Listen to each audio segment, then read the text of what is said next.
Be fruitful and multiply. We've been seeing, and today I want to share about laziness is wickedness. It's something I want you to hear. When we heard in Genesis 1:28, be fruitful and multiply, if I tell you it's a promise for the new year, everybody is happy. People receive it well on the New Year's Day. Because a promise means something God will initiate and do, and I can be kind of passive about it. If I get it, well and good. If not, it won't affect me that much.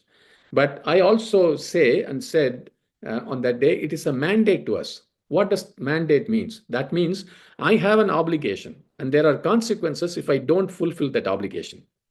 Jesus taught about this God's expectations from the believers about being fruitful and multiply in several parables. I'll give you three. In Luke 13, verses 6 to 9, he talked about parable of a fig tree planted by a man, and the man comes looking for fruit in the third year, and he said, if I don't find fruit, I will cut it down. In Luke 19th chapter, verses 11 to 27, you see the parable of the 10 servants. Each one was given one mina. Mina means it's a small amount. It's half a kilogram of something, about $100 worth. But everyone got one. In Matthew 25th chapter, verses 14 to 30, we see the parable of talents. Three servants were given 5, 2, and 1 talents. Each talent is actually quite large. It's 60 minas or 34 kilo bag of silver or gold. Three different levels. But even the smallest one talent, is worth at least $18,000. But what is expected in all these three parables, Jesus explains, the master expected returns, profits, or fruit. The consequence for not bearing fruit or not multiplying is quite serious.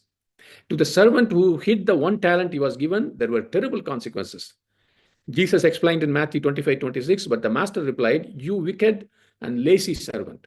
Then he took away the one talent from the servant and gave it to the one who had 10 talents. And finally, the master commanded, now throw this useless servant into outer darkness, where there will be weeping and gnashing of teeth. Most of us tolerate laziness. God does not. To him, laziness is wickedness. Most of our churches will not accept drunkards, but they accept lazy people.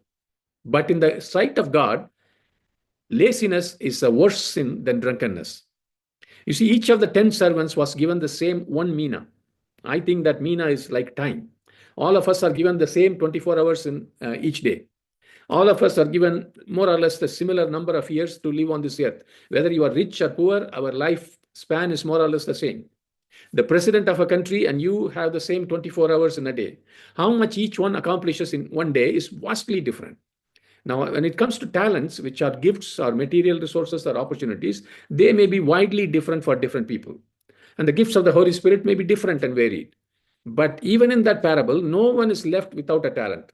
No matter how many talents or what type of talent you are given, still God expects you to multiply the talent in proportion to what you are given. And Jesus said, weeping and gnashing of teeth. That phrase is used in many times in the New Testament about people who have been right close to the real blessing. They've had every opportunity to get inside. It's not about the people who did not know about Jesus or God, but it's the people who have been right there all their lives, who knew all about it, but never entered inside.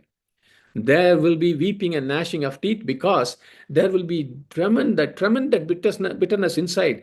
I could have been that. I had the opportunity all the time, but I never took advantage of it. Now I am cast out forever into outer darkness. Terrible situation. I believe this is true for many, many Christians.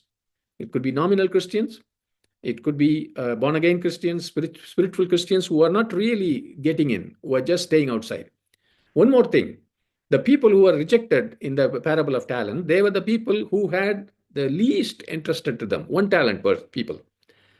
I find that is true in the church. The people who have got a lot of gifts, lot of ability will do something with it. But the one talent people sit back and then say, well, I don't have much. There's nothing much I can do. I won't do anything. Such people will be rejected and they will be cast out. If you think, brothers and sisters, if you think you are a one talent person, do not underestimate your responsibilities and what God is going to ask you. You cannot say there's not much I can do. God doesn't require much of me. No, not true. God requires faithfulness whether you have little or whether you have much. Whether you are rich or poor, whether you are well educated, not well educated, whether you can play music beautifully or you can't even sing, doesn't matter. Whatever talent you have, God expects. I want you to go home and read 2 Thessalonians, 3rd chapter, verses 6 to 13. And you will see how much Paul talks about laziness. In the gospel, Jesus talks about three classes of people who were totally rejected by God: the foolish virgins who took no oil, the one talent servant who did nothing with it, and the goat nations who did not help the poor brothers of Jesus. They were all totally and finally rejected by God. What did they all have in common that caused them to be rejected? What did they do? You know what? They did nothing. That's all you have to do to be rejected. Just do nothing, you will be rejected. It is a solemn thought and a serious warning to all of us.